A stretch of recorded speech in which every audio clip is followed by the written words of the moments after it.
Hello, everyone, and welcome to today's HealthTree for Blood Cancers webinar brought to you by the HealthTree Foundation. My name is Megan Heaps, and I am an education manager at HealthTree Foundation.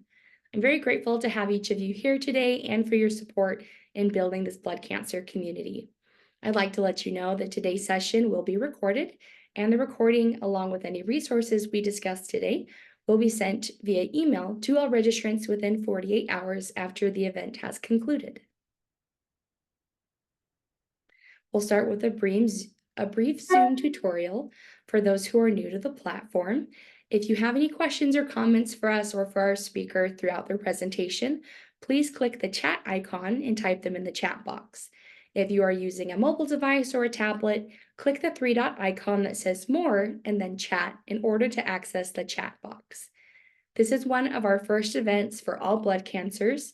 To get a sense of who is here and to get to know you more, if you feel comfortable, please enter your blood cancer type in the chat. Now let's get started with today's event. First, I'd like to thank our HealthTree community for blood cancer sponsors who make events like this possible: AbbVie, Adaptive, Astellas, Bristol Myers Squibb, Genentech, Johnson & Johnson, Pfizer, Regeneron, Sanofi, and Servier. The topic of our event today is dietary guidelines for cancer prevention after treatment. Here's the agenda for today. I will introduce our speaker, oncology registered dietitian, Joan Elizondo. Joan will then spend the next 30 minutes giving us her presentation. After the presentation, we will open it up for your questions and comments. Let me take a moment to introduce our speaker, Joan Elizondo. Joan is a registered dietitian with a board-certified specialty in oncology nutrition. She completed her internship in dietetics at Stephen F. Austin State University in Texas. Joan is originally from Texas and has worked at MD Anderson Cancer Center. She has also had the privilege of living and working in Chicago, New Orleans, and now Salt Lake City. Joan is passionate about helping her patients through their cancer journey with greater success and confidence. Nothing is more exciting to her than helping individuals obtain their nutrition goals. Joan's other passions include dancing, being outdoors, and playing with her young boys. So with that, I'm going to turn it over to Joan.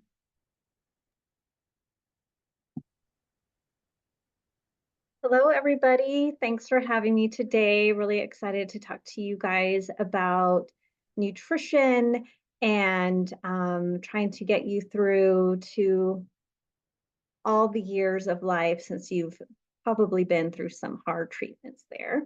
Of course, if you have any questions, put it in the chat and we'll try to answer as many questions at the end.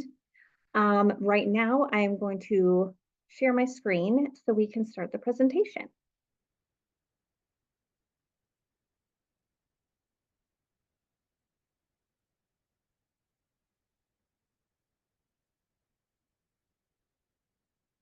Okay, hopefully I'll get it in presentation mode here and we can start.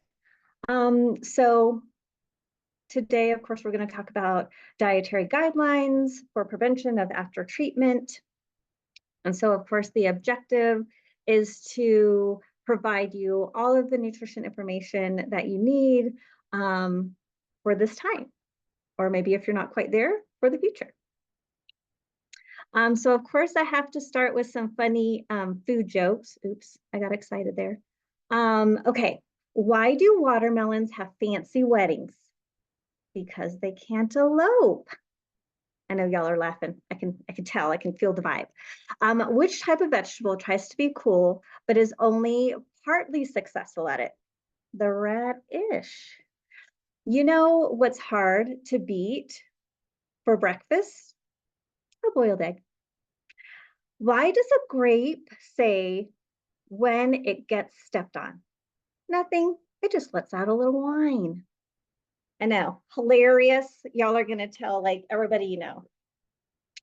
All right, down to business. So the American Institute of Cancer Research guidelines, they come out, I don't know, once every 8 to 10 years or so. They compilate all of these research studies about, like food and all different types of cancer. Their website, I'm not sure if I put it in the slides or not, but it's AICR.org. So for American Institute Cancer Research, AICR.org. And they have lots of information. We're just going to obviously focus on the new the guidelines here, but they have like recipes and all sorts of other resources and references. So these are preventive for cancer, but also obviously reoccurrence of cancer as well. So first we'll start with, we want to make sure that we're eating a diet rich in fruits and vegetables. And that's because fruits and vegetables have antioxidants and phytochemicals that help, slow cancer growth, protects your immune system, obviously also gives you lots of, vitamins and fiber and all sorts of great things. So when we're talking about what your plate should look like, or how can this help get me to where I need to go, this is what on this slide, it kind of shows what we want your plate to look like. So typically we want to try to shoot for, this is called the New American Plate model, at least 2/3 of your plate to be fruits, vegetables, whole grains, beans, non-animal protein stuff. And then 1/3 or less of your plate to be animal protein. Of course, if you choose to be vegan, that's great too, but you still want to make sure we have good protein sources there. Also, another idea to think about, if let's say you're thinking about your plate too, and you cut it in 4 pieces. Also, I tell people this, you want one of the portions to be like the palm of your hand of a protein source. So that's about 1/4. Then you want 1/4 of your plate to be whole grain stuff, so quinoa, buckwheat, sweet potatoes, those types of things, brown rice. And then you want to try to get like half of your plate to be vegetables or fruit and vegetables. So lots of fiber, which also helps you feel satisfied, along with the protein and a little bit of fat.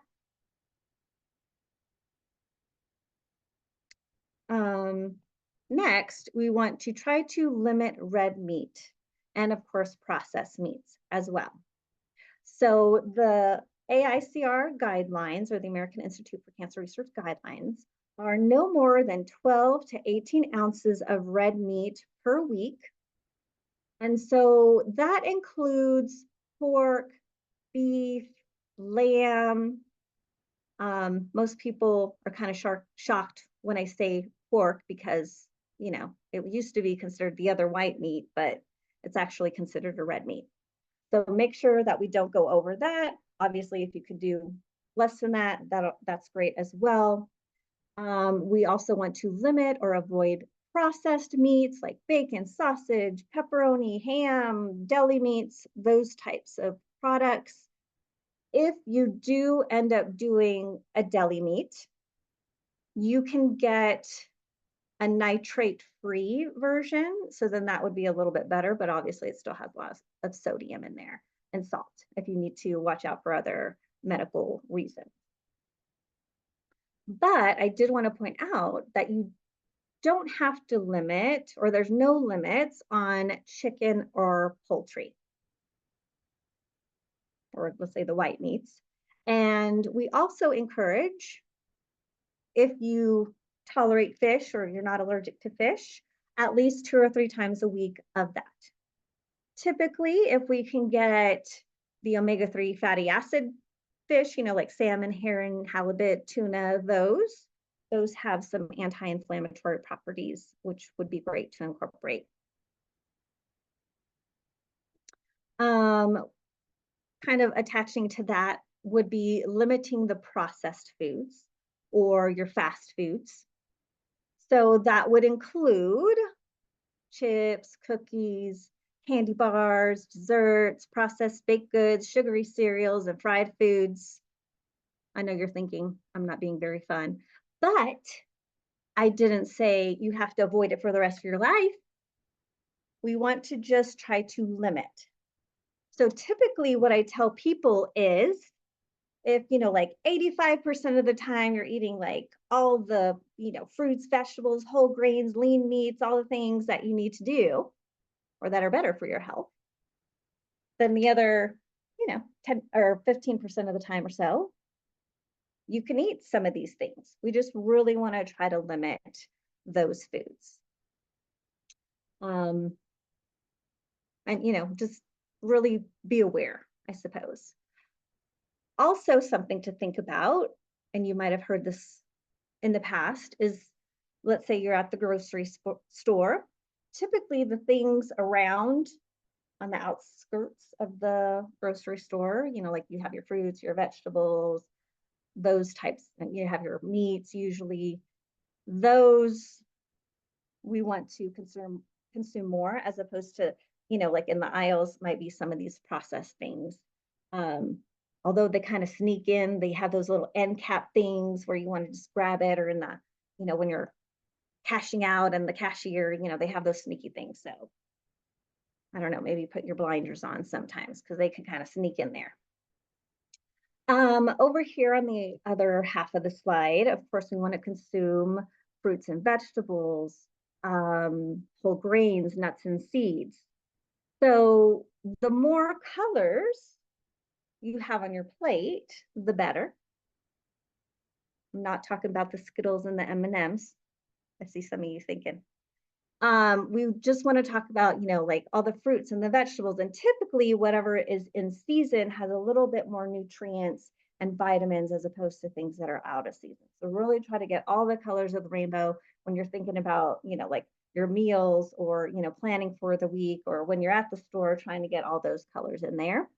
And then I'm not sure if y'all have seen this, but that little whole grain stamp right there, that yellow stamp, you can look, I don't know if you've ever noticed it on your breads or crackers or cereals, that sort of thing. It'll have this stamp on there, and it'll kind of let you know like how much it's like this one says 100% whole grain. It might even say like 50% whole grain. And it also has the grams per serving. So that's kind of nice to have also on the labels if you're looking at the labels, or something to be aware of. All right, next up, limit sugar sweetened beverages.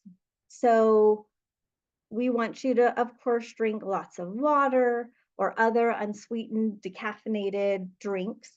It doesn't have to be just water, because I know people are like, ooh, sometimes they just don't like plain water. I like water. Here's my water bottle here. But, it could be flavored water. You could put some lemon in it, or orange, or mint, or something if you like. Almost like, I don't know if you've like ever been to a spa or somewhere fancy, and they have, flavored water where they cut up maybe lemon and orange and some mint and let it soak overnight. You could do that at home. Get a pitcher, put some of those in there, let it soak overnight. Now you have a nice flavored water, and I suppose you can eat the fruit afterwards. Kind of, double goodness. Or of course, if you want to even do like some herbal teas like chamomile, peppermint, ginger, you can do some of those that obviously don't have caffeine, but give something a little bit of flavor, but also decaffeinated as well. And then, of course, in studies, we know that excess sugar can lead to weight gain, which can increase your chances of getting reoccurrence and or other types of cancer. And then, of course, other comorbidities like diabetes, heart disease, and those types of things as well. Okay. Another recommendation is to limit alcoholic beverages. So, and generally speaking, it's best not to drink alcohol. But if you do, for women, we have a limit of no more than 1 drink per day. Men have a limit of no more than 2 drinks per day. And just to let you guys know what 1 portion is, so that would be 1 glass of wine, so maybe about like 5 ounces or so. Y'all have big glasses, still. about 5 ounces. One beer, about like 12 ounces or so, or one shot or about 1 ounce of hard liquor would be a portion. Sorry, I had to take a little drink there. All righty. One of our next recommendations does talk about exercise. Now, of course, we want you to be physically active as much as you can. Obviously, everybody has, different and maybe past injuries, or maybe they had to have a knee replacement, or maybe you have back pain and those kind of things. So we just want to be as active as possible, whatever you tolerate. Maybe you're working with a physical therapist, something of that nature, which is great. So obviously do what you can, listen to your body. But they do, in general, American Institute of Cancer Research, they find that being physically active obviously helps maintain good, muscle mass, helps prevent muscle loss, but also helps maintain a healthy weight as well, and always good for heart health. And so the goal is to do at least 150 minutes per week of moderate activity. So moderate activity would be, for example, let's say, you're going for a walk, feel pretty good. So to test what moderate means, it would be, you can't say supercalifragilisticexpialidocious, like I just did, in one breath. It would be more like supercalifragilisticexpialidocious. So if you wanted to just kind of test yourself, or I suppose you can use another word, but that's the best word that I know. To kind of test that. If you can't do moderate activity or you're not there yet, that's okay. The goal would be, because it's less intense, you would do 300 minutes per week. You would just need to up the minutes. So, if it's a light walk, maybe you're taking a dog for a walk, you're stopping, you're smelling the roses, it's a beautiful day, everything's great. You can still count that, of course, but you would just need to do more minutes per week. And then if you're like super intense, high intensity, then you only need 75 minutes a week. But this is on average 150 if moderate physical activity. And then, of course, we always tell people increase slowly. Usually it's about like 10% increase each time you increase.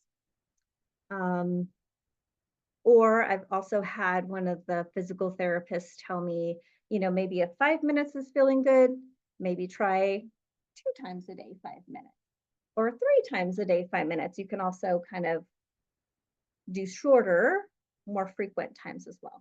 So everything counts. Of course, another recommendation would be to try to be at a healthy weight as much as possible. One of the ways that we check that, or your doctor checks it, would be looking at your body mass index, or BMI, and then it gives you that healthy range from 18.9 to 24.9. Now, some people, might be a little bit lower. Some people might be a little bit higher. Obviously, we all know everybody's body is different. And we all know that this is just like a guideline. I wouldn't say like, oh, I'm, 25.6, but it's just a way, or one way to look to see. Obviously, we can also, there's like different ways to look at your, body fat compared to your like muscle mass and those types of things. But we do know that increased body fat increases your chances of getting different types of cancer. It can increase inflammation, can increase your chances of getting those other comorbidities like the diabetes and the heart disease and those types of things. So, something we want to monitor, but just a guideline. But obviously everybody's body is different. So you would maybe talk to a dietitian, something, to get what would be more reasonable for you, or what the goal would be for you and your body. Just to kind of give y'all an idea too, I just went ahead and put that chart here. So to use this chart, or you can always, whenever you get a chance at home, Google BMI chart, or however you want to search that. And then you would look here, whatever your height is. So let's say, 5'6". I'm not 5'6", I'm 4'11", but 5'6". And then you would go across here, and let's say you were, I don't know, let's say, I don't know, 200 pounds, right? So then you go here, and then you go to the 5'6", and then so your BMI would, let's say, be 32. And we want to try to get as close to the green as possible. But let's say you're, I don't know, 5'6" and 90 pounds. We don't really want to be in the blue either. We want to try to, gain weight if possible at that point. But again, everybody's body is different. So, maybe you've always been underweight, maybe you've always been overweight. That's okay. Everybody's body is different. This is, again, just a guide. I'll give y'all a few minutes if you still need to kind of calculate where you are in the mix. Maybe I'll give you 10 more seconds. Ooh, this would be a good time for me to drink.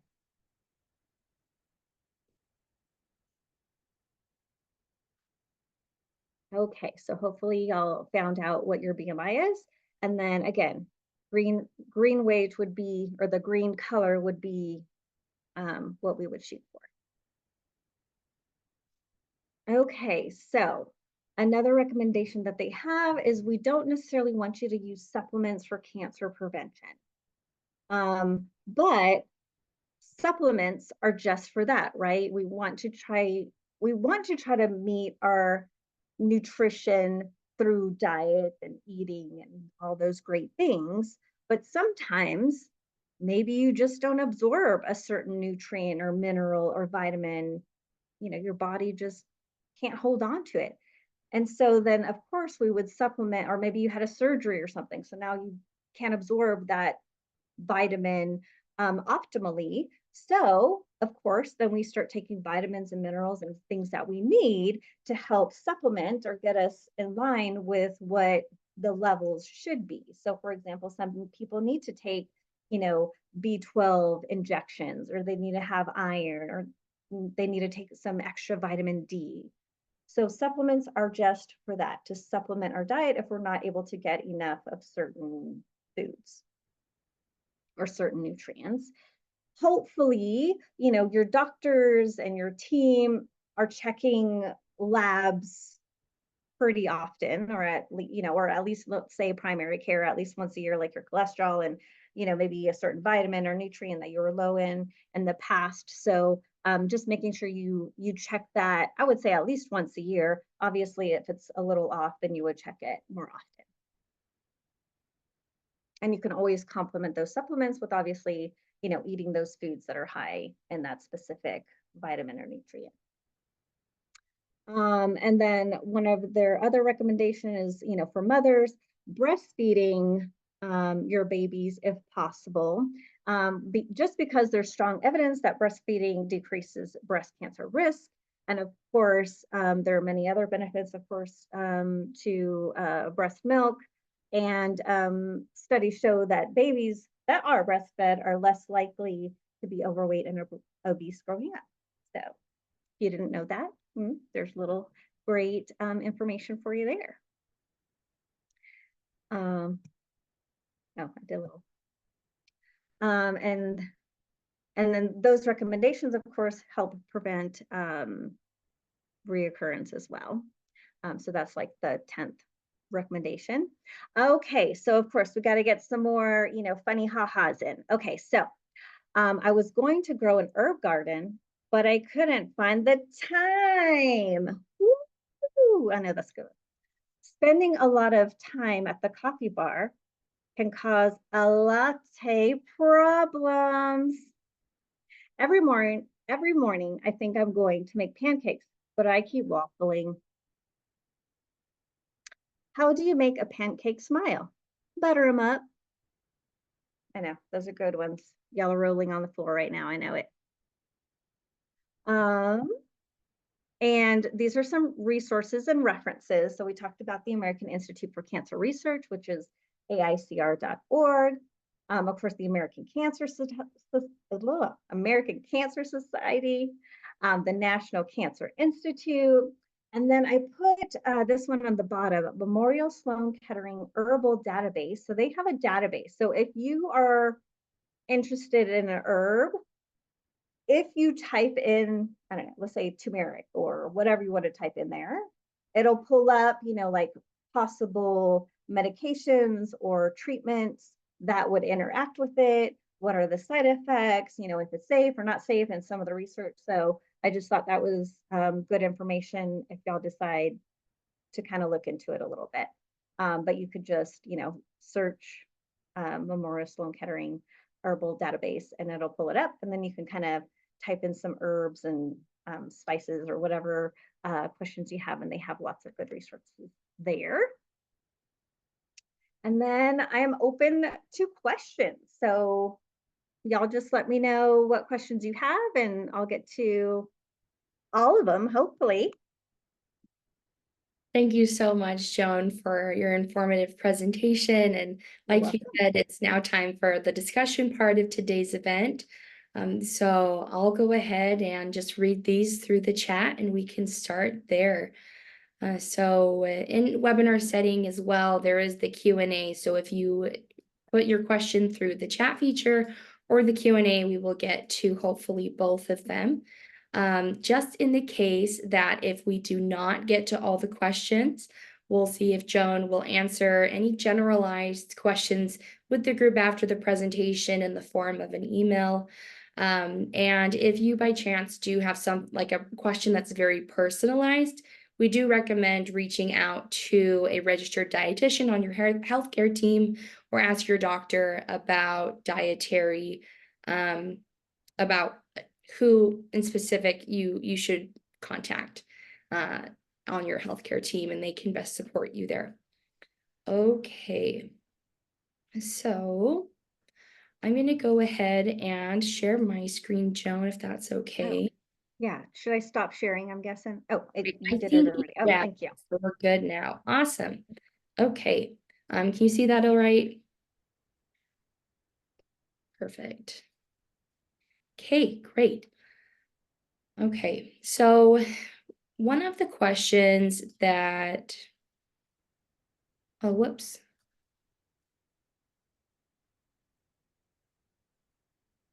Okay, my apologies. Okay, we're good now. All right, so I'll just go in order here. One patient is asking, how do you feel about sushi and cream cheese? So I think, oh, go ahead. Oh, sorry, go ahead. Yeah, so I think, either one of those are fine. Obviously it depends on your blood counts as well. And also, I guess, if you're still on treatment or out of treatment. Of course, anytime that you're not like cooking something, you have that potential of getting a foodborne illness with any foods, really. Even eggs, right? If you don't cook them enough, there always could be a potential for a foodborne illness. But you can definitely eat those things as long as you're, nice and healthy in all your accounts, like your white blood counts and your, absolute neutrophil count, and all those things are fine and great and wonderful. And then of course cream cheese, it would be considered obviously, part of a fat serving. So you just want to make sure that you're, I guess depending on if you're wanting to gain weight or lose weight, but you always want to maybe check the serving size on any type of fat, I suppose, that you're using, whether it's cream cheese or sour cream or those types of things. Usually I would say it's about a tablespoon, so trying to limit to that portion. Thank you for answering that question. Very helpful. Okay, the next question we had is, what are your thoughts on fermented foods like sauerkraut and kimchi? Yeah, so fermented foods like those obviously have some probiotics. Same with like when you're doing yogurt or kefir and those types of things. So probiotics, generally speaking, is great for your gut health. Really, whether you have diarrhea or constipation, getting some of those healthy bacteria back into your gut flora. So definitely continue those as long as I guess everything else is fine. But generally speaking, probiotics, good. Keep those going. Awesome, thank you. Okay. Another patient is asking, do you use height before you started losing height because of osteopenia or osteoporosis when calculating BMI? Right. Yeah. Good question. So typically it's like your current height.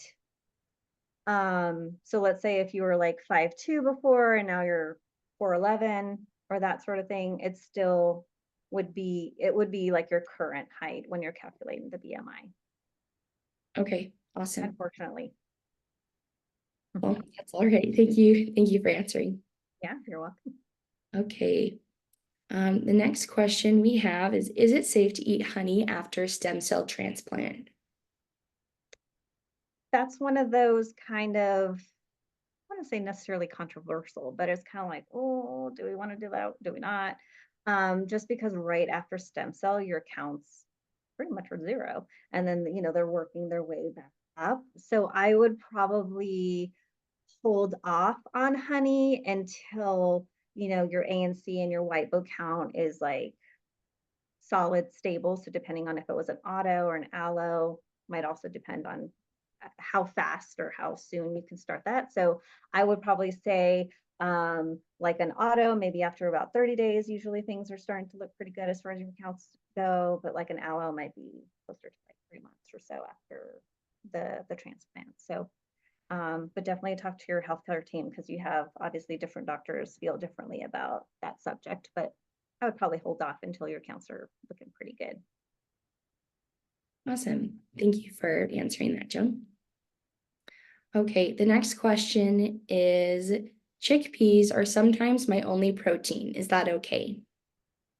So yeah, definitely okay. Chickpeas obviously have protein as well. So there's different, and I suppose if you're doing more like vegan type of diet, so you're not using animal protein as your protein source, more like a vegan style, like a chickpea or tofu or those types of things.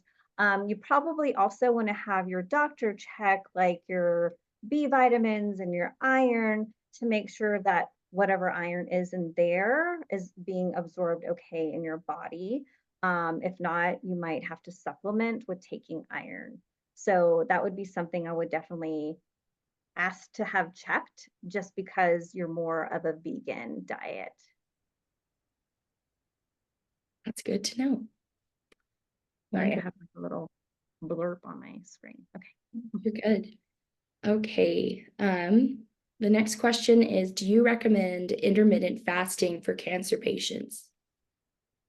So I would say it depends on where they are in their cancer journey. So if you're like actively going through treatment and you're having a lot of side effects, probably not the best time to intermittent fast because we want you to have like as many, like small frequent meals throughout the day. Make sure you're getting enough like protein and calories and vitamins and all the things. If you're kind of done with treatment, you're kind of, smooth sailing, everything's stable, you're feeling pretty good and you're wanting to maybe, I don't know, help blood sugar or maybe for some weight loss, intermittent fasting would be okay. Um, but saying that too, intermittent fasting can be varied as well. It could be like 12 hours to like 20 hours, in my opinion. I guess, and generally speaking, for weight loss, good to do intermittent fasting. But generally speaking, I would say if you're doing like a 14-hour fast, that's plenty of time because you don't want to have too little time to eat all of those nutrients that you need throughout the day. Like it's hard to get all your nutrients in one meal or two meals. You almost need like 3 meals, but maybe just tighter together. That makes sense. Thank you for answering that. Mhm. Okay, lots of questions. This is great. Okay, next question is, are soft cheeses like brie okay to eat as well as goat cheese? So I would say that's kind of similar to the honey. So if it's like right after a transplant or something like that, probably want to avoid it. But if you're cruising and everything's great and your counts are fine, it would be okay to have those things because obviously your immune system is good to go. Um, I would just monitor the portions because obviously like those softer cheeses can have a little bit more fat. They're super delicious. Don't get me wrong, I love it. but just trying to monitor the portion of it, not a slab of brie cheese or, Okay. because sometimes it's like, oh, this is so good.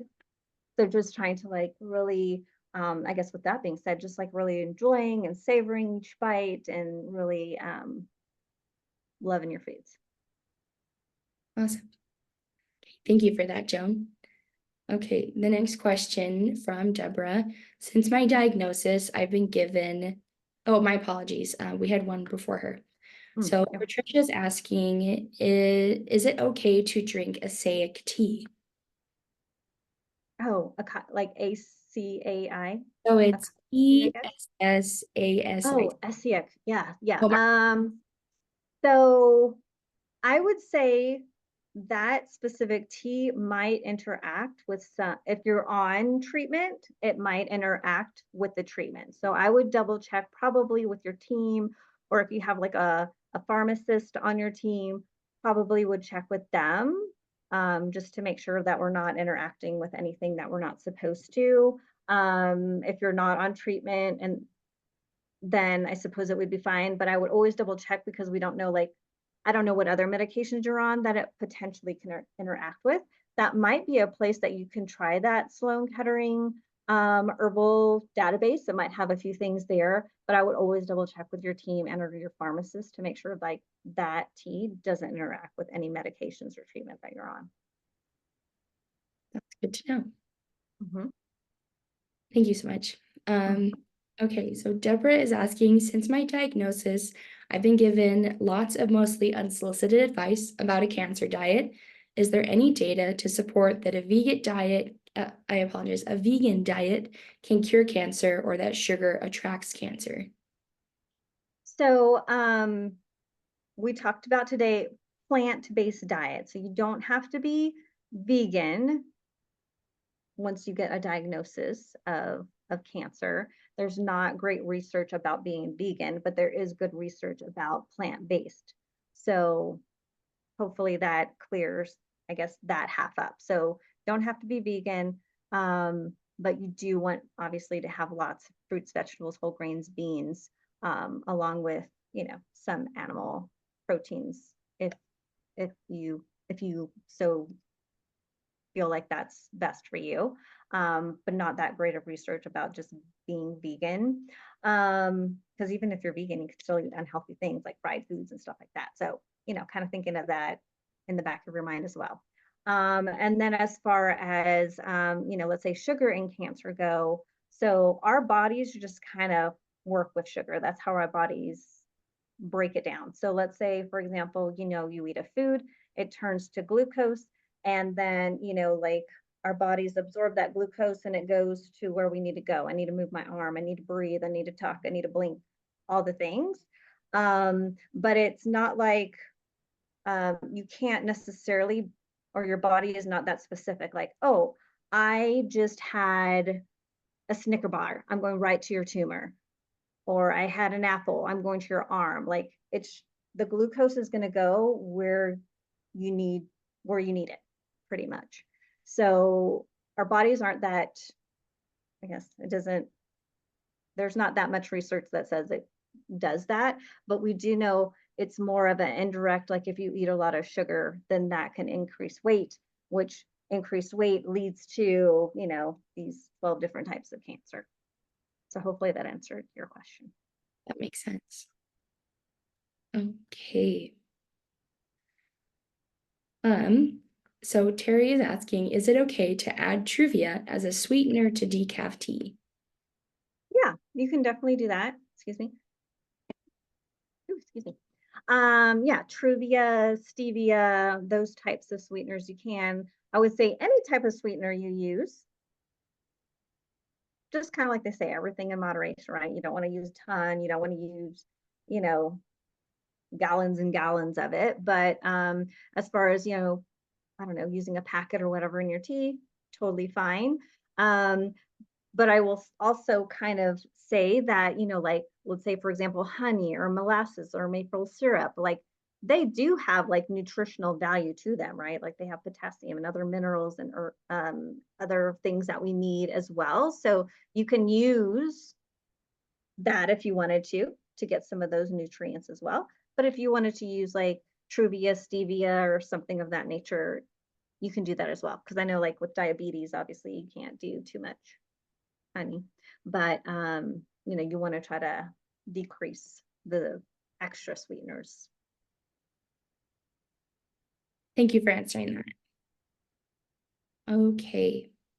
Jay is asking, what about various mushroom adaptogens like cordyceps, reishi, maitake, etc.? Well, I don't know if you're talking about like eating in food or taking in a supplement. So I would say that supplement form, like in a capsule, let's say, or something of that nature, some of those could potentially interact with your treatment or maybe medication. So double check with your team about that. If you're not taking any if you're not undergoing treatment or anything like that, still would just double check with your pharmacist just in case you're taking any other foods. But I mean, generally speaking, like mushrooms are super healthy. They have lots of nutrients and antioxidants. So in a food form, that would absolutely be fine. So I would say food, good, because it's hard to get. And I say that because it's hard to get like an extreme amount in food because your body's like, I'm full or I'm good, right? But like capsules, you can take probably like a whole bottle, not like you would, but and like I don't really feel much different, like just just the same with like let's say for example emergency, right? Like that packet, like 1,000% of your vitamin C. But it's going to be hard to eat like 5 pounds of oranges, right? But it's super easy to take that little packet and bloop. So food is usually good to go.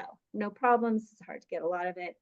When you start getting into supplements, because it's just so compact, then we start like, oh, well, I might interact with this and that and the other. So I would always just double check.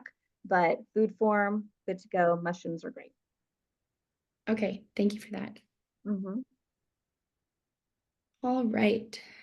Ken is asking, ideally, would you recommend cutting out refined sugar altogether? So, I mean, that would be the ultimate goal, is to cut out any like added sugars, of course, or, any like processed sugars and that sort of thing. So that would be the ultimate goal.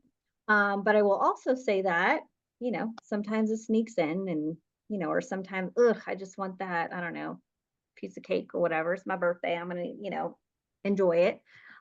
So generally speaking, we want less than 10% of your calories to come from sugar or added sugar. So that would be, again, generally speaking, for a woman, it would be like 100 to 150 calories. For men, it would be 150 to like 200 calories, generally speaking. So kind of like thinking about that when you're thinking about, what foods might be like, yes, I want to do it. This is my favorite thing. Let's go. And then it's like, I don't know, whatever. Little chocolate that I can have any day. Eh. But this like super like, ooh, I'm in this exotic place and this is their super special food. Well, yeah, go for it. I'm on vacation in Hawaii and they had this like beautiful thing in front. Yes, do it. You went through all that trouble to like enjoy life, and part of that is food sometimes. So That makes sense. Majority rules, but every so often. Awesome. Thank you for that. Okay. Next in the chat. So Bruce is asking, I'm on maintenance medications for multiple myeloma and dieting to get my weight back down. What do I need to watch out for when restricting calories? I would mostly say, if you're following the things that we just talked about, but also one of the highlights too, or something to think about is also like portion control. Because we still want you to have like fat and protein and carbohydrates and fiber and all the things, but the amount will also decide for like how many calories in, how many calories, do I need to monitor? I would say also for weight loss, monitoring the portions, of course, and sometimes like on the box it has it, or you can kind of like we talked about, like your palm of your hand could be like your protein source, like maybe like a scoop, or like maybe no more than your fist would be like a carbohydrate. Same, like maybe two fists could be like the vegetables or the fruit, that sort of thing. But another kind of thing maybe to think about adding would be recording, or I guess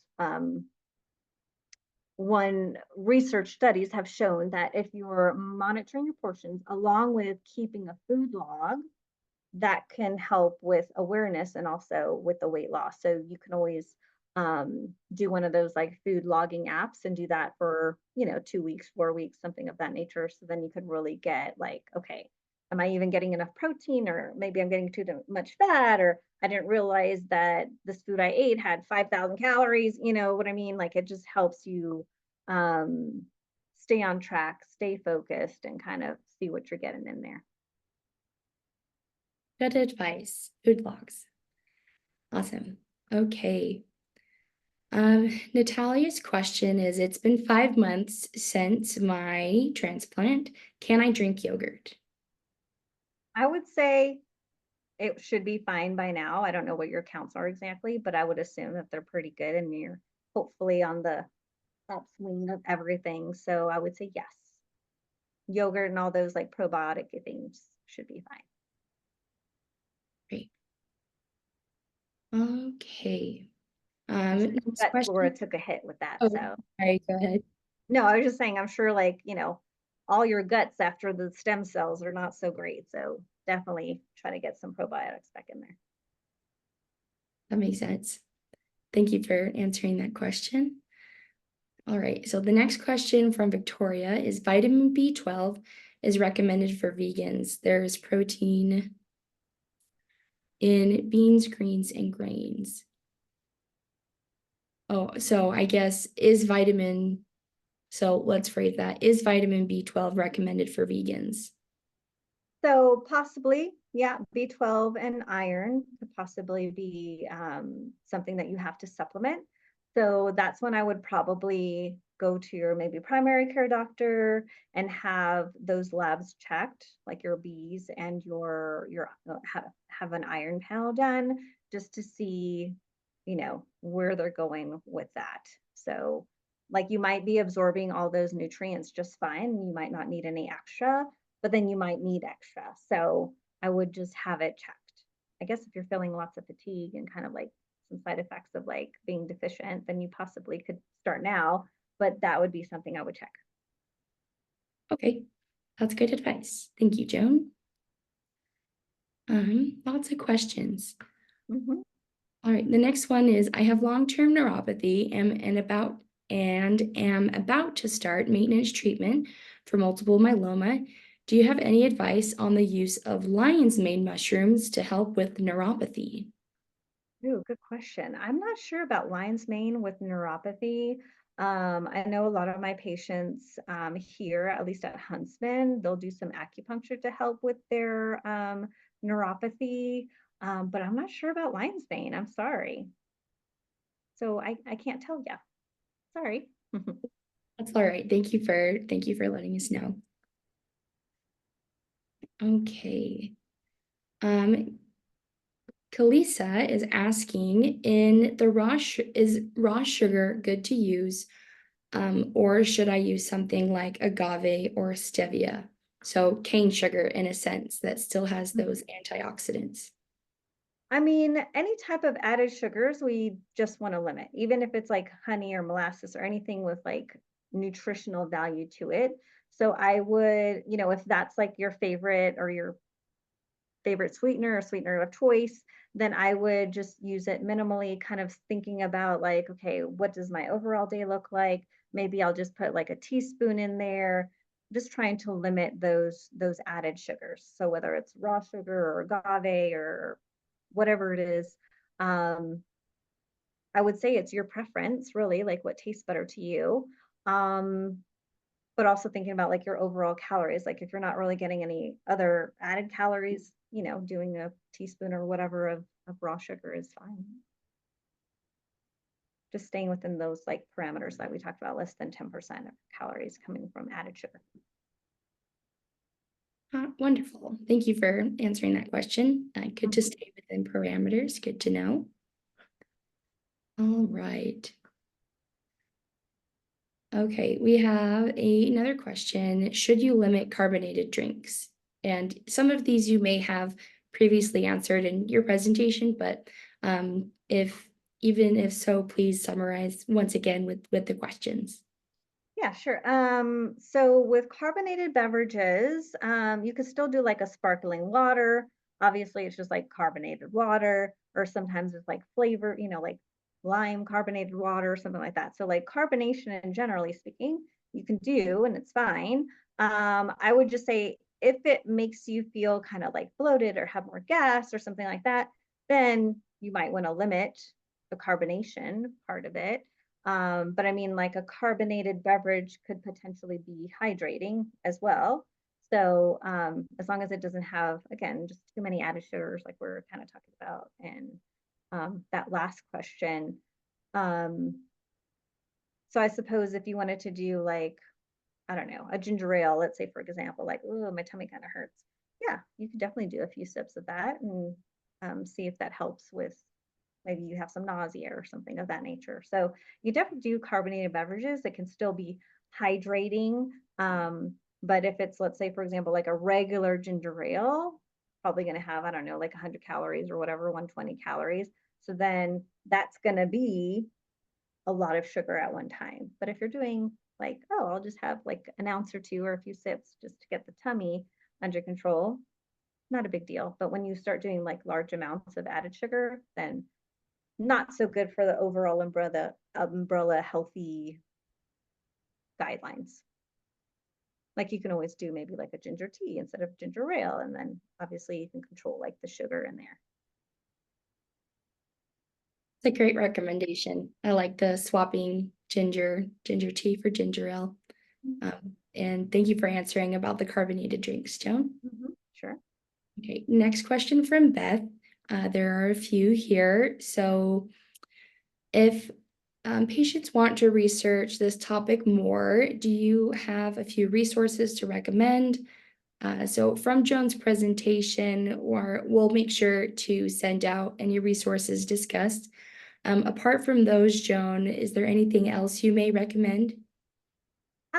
I would probably stick with those or any kind of national, like foundation or those types of things, because if you just Google multiple myeloma and diet or something, you're going to get all sorts of stuff, like probably too much stuff, very overwhelming, lots of non-research stuff, maybe half research stuff, my case of one, this is what helped me. So you definitely want to go to like a reputable, like well established, even a hospital, right? Like you could probably go even to like the U of U or Huntsman and find good information there, or like, MD Anderson or Northwestern or Mayo Clinic and those types of things. Like those are at least like research based places that you want to, that does kind of the research for you, as opposed to you just like, oh, I heard this or I heard that, or my sister told me this or my aunt told me that. That can definitely get overwhelming and like just conflicting information. So trying to find something more reputable that would do their research before they're just throwing out information to you. Makes sense. Looking at accredited places like universities or research publication journals. Okay, the next question is, what do you recommend as a healthy breakfast? What is your opinion of protein drinks? Yeah, so you can definitely do protein drinks. Sometimes, or at least for some people, it's just really hard to get the grams of protein that they need for the day. Typically, most people during treatment, after stem cell, all the things, lose a lot of muscle mass, lose a lot of weight. Obviously, us as dietitians, we try to, intervene and try to help you get through it, but sometimes it just happens. So, your protein needs might even be a little bit higher than normal because you're trying to like build back up that protein. So doing a protein drink, of course, is fine, or your own protein smoothies and that sort of thing. Great, wonderful, just to help you get to your goal of protein. So let's say, oh, I need 80 grams of protein and I only got, I don't know, 60. Oh, I can have a protein shake and it's like 20 or 30 grams of protein. It's really easy to like, oh, I got to my goal. But you don't want it to be like the sole source of your protein. You want to definitely get a variety of, I don't know, chicken or fish or other protein sources to help you get to your protein goal. And so definitely can do the protein. And then I forgot, I think there was another part of that question. And then the second part of that question is, what do you recommend as a healthy breakfast? I suppose, breakfast doesn't have to be breakfast. Like it could be leftover dinner if you want it to be. There's no rules per se. I mean, you could do eggs, you could definitely do yogurt, you could do cottage cheese, you can do those, but you always want to try to, again, to try to get to your protein goal, you probably want to have like some sort of protein source. So if that's, beans or eggs or cottage cheese or yogurt or peanut butter or something of that nature, or a protein drink, you want to incorporate those into a breakfast. Typical American diet, if you have like cereal, I don't know, 3 grams of protein or something, not very high. Or let's say, for example, you want to have oatmeal. Plain oatmeal by itself isn't really high in protein. So you might want to add, like peanut butter to it, or maybe eat it with an egg, or make it with milk or something like that, or do overnight oats where you can put yogurt and milk and kind of bump up the protein. But just thinking about like having the balance of like some protein with some carb, and then hopefully maybe like with some fruit or vegetables incorporated as well, just to kind of make it pretty balanced. So let's say, for example, you want eggs, maybe you can have eggs with some vegetables, or make an omelet with it, or something of that nature, just to get some of those antioxidants with the fruits and vegetables. But then you have some protein, you have some fat, and then eat it with some whole grain bread or something. And, now we have a meal. Those are all great breakfast recommendations. Thank you for answering that. So I know that we're at time here. And so do you by chance have an additional few minutes to answer the remaining 4 questions? If not, we can do what we said of simply emailing those to you, answering, and then I'll send those out in the follow-up email. Yeah, we can stay a couple more minutes. That's okay. Okay, But I'm wonderful. going to stand up. My baby's getting. Okay, Ooh, good. okay. Yeah, just want to be respectful of everyone's time. If those in attendance do need to leave, we understand. We'll make sure to send you the recording following the event. All right. So another question here. So in general, after stem cell transplant, excuse me, what are the recommended foods to avoid? So most of the time, they want you to just keep good overall food safety, right? So no raw eggs, or moldy cheeses, or you want to eat your leftovers, within 2 or 3 days. Um, if you're going to have like some sort of, I don't know, chicken, turkey, fish, whatever, you want to make sure that it's like at least 165 degrees or more, again, just to make sure like it's cooked really well. So, like washing your hands before you cook or touch something, having a separate vegetable chopping board and with a knife, and separate, meat chopping cutting board with knife, like keeping everything safe, and no cross contamination type things. That makes sense. That's good to know to help reduce infection risk. Well, Right, right. Because if you're going to get sick, you're going to get really sick if you end yeah. up getting them. Mm-hmm. Okay. Thank you for your answer there, Joan. The next question is, what is your opinion of coffees and teas for multiple myeloma patients? I mean, I think those are fine. Obviously, coffee and tea, they do have antioxidants also. Um, you just need to be, I guess, conscientious about like, okay, if you have like a cup or two of coffee or a cup or two of tea, you can't necessarily count that as like all of your hydration, because they are caffeinated and they're a little bit dehydrating. So, as long as you're getting other hydrating things, then it's okay. If you're drinking 2 pots of coffee all day and that's it, probably not the best. But if you're drinking a cup or two, then that's fine, in addition with, your flavored water or whatever else you're drinking. That's good to know in moderation. Hmm. All right, so Kat is asking if I am struggling with nausea due to treatment, are there any foods you do or don't recommend? I would say nausea, you want to keep it really bland and soft and kind of boring. But that's what's kind of going to get you through. They do have like some C bands. So Those are acupressure, right? yeah, the acupressure. So like people use it for like seasickness and like car sickness and stuff like that. So you can try those and see if that kind of helps with the nausea too. Ginger tea, like we talked about a little bit earlier with that other question. Um, like crackers, toast, chicken, rice, yogurt, those types of things. And you want to do small, frequent meals typically, like have something in your belly, and then if you have anti-nausea medicines, obviously maybe take those on a scheduled basis to help prevent the nausea from happening. So then you can eat a little bit better. Those are great tips. I did not know to help with nausea. That can be a big Yeah, side effect. try it out. Mhm. All right. Okay. Wrapping up here, last question. So Jan is wondering, should you limit dried fruit? Dried fruit, I'm guessing just like in general speaking, Yeah, not necessarily. I mean, some dried foods obviously is going to have added sugar. You can always look on the label to see like what the ingredients are and how many calories or whatever is in the raisins or the dried cherries or whatever it is that you're consuming. Um, but if that's something that you're like, maybe I should just do it myself, you could definitely do it yourself and then just like put it in the oven at the lowest temperature and do it for, I can't remember, 2 hours, 3 hours, 4 hours all day. Ooh, I don't know. It's been a while since I dried my own fruit, but you can definitely do it on your own. So then you won't have any surgery, you won't have any preservatives because obviously they're using preservatives in that too. So obviously fresh or frozen, probably the best, but you could definitely do some dried, throw that in the mix if you like to. perfect. Oh, I missed one question. Oh, Um, sure. Thank you for answering the dried fruit question, Joan. Mhm. So last one here from Beth is, are there any superfoods that are really good for multiple myeloma patients?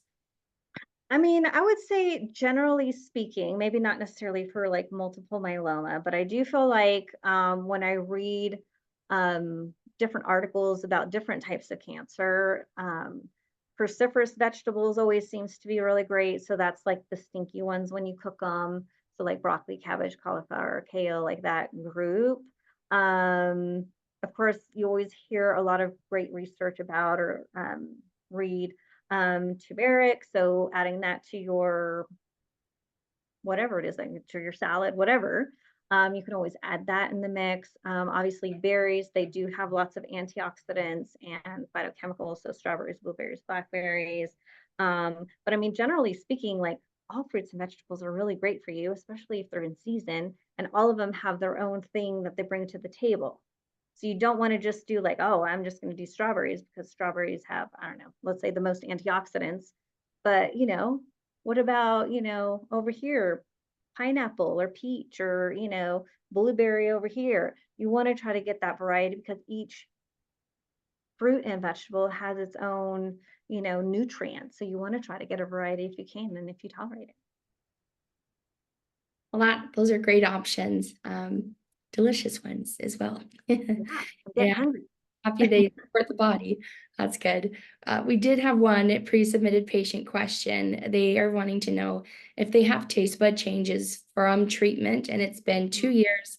They're still having difficulty tasting. Is there any way you would recommend handling that? Yeah, that's a hard one. I guess as most of you know, taste changes are a big one, like after treatment. And usually it kind of gets better. It might not get 100%, but it gets better. If it's still really off, I suppose, and if you have access, acupuncture has been shown to be really good for taste changes or trying that. Um, and then I would say, and generally speaking, most people can taste like really tart things or things that zing your taste buds, like orange or pineapple or pickles or what's it like barbecue sauce and like stuff like that, vinegar. So I would try to go for what tastes better to you, you know, right now. So if you can taste a little more like the zingy foods like pineapple or something, you might incorporate that more into your food so at least you can taste something. But yeah, that's a hard one. Sorry you still have that. Boo boo. I'm sorry as well. Taste is taste is an exciting part of life, and it's hard Mm-hmm, to be mm-hmm. part of that or all of it. All right. Well, thank you so much again, Joan, for this wonderful presentation and taking the time out of your day to answer questions for our blood cancer patient community. I do have a couple things I just want to notify everyone of. So we do have a free resource available to you called HealthTree Cure Hub. Feel free to securely connect your medical records to help accelerate blood cancer research toward a cure for all. As well, you can review side effect solutions, find clinical trials, and participate in research surveys and studies. So to access your free HealthTree Cure Hub account, visit the link at the bottom of this slide. I'd also like to mention when upcoming webinars will take place. At HealthTree, many of these webinars are organized based on blood cancer type. Some of these include for our CLL group on June 18th, we'll hear about the differences between fixed and continuous duration medicines, CLL medicines. For our myeloma chapter on June 25th, we will learn about handling difficult decisions and conversations. For our MDS group on June 27th, we'll learn about the differences between MDS and MPNs. On July 1st, all blood cancer patients and caregivers are invited to learn about palliative care. To register for one or more of these upcoming events, please visit the link at the bottom of this slide. Excuse me. I want to take a moment to once more thank our HealthTree community for blood cancer sponsors, without whom this event would not be possible. AbbVie, Adaptive, Astellas, Bristol Myers Squibb, Genentech, Johnson & Johnson, Pfizer, Regeneron, Sanofi, and Servier. Thank you so much, everyone, for helping us build a strong HealthTree community for blood cancers community. I appreciate you all, and I hope you have a great rest of your day. I hope to see you again soon. Please don't hesitate to reach out if you do have any questions about HealthTree. Thank you so much. Thank you all. Thanks for having me. Thank you, Joan.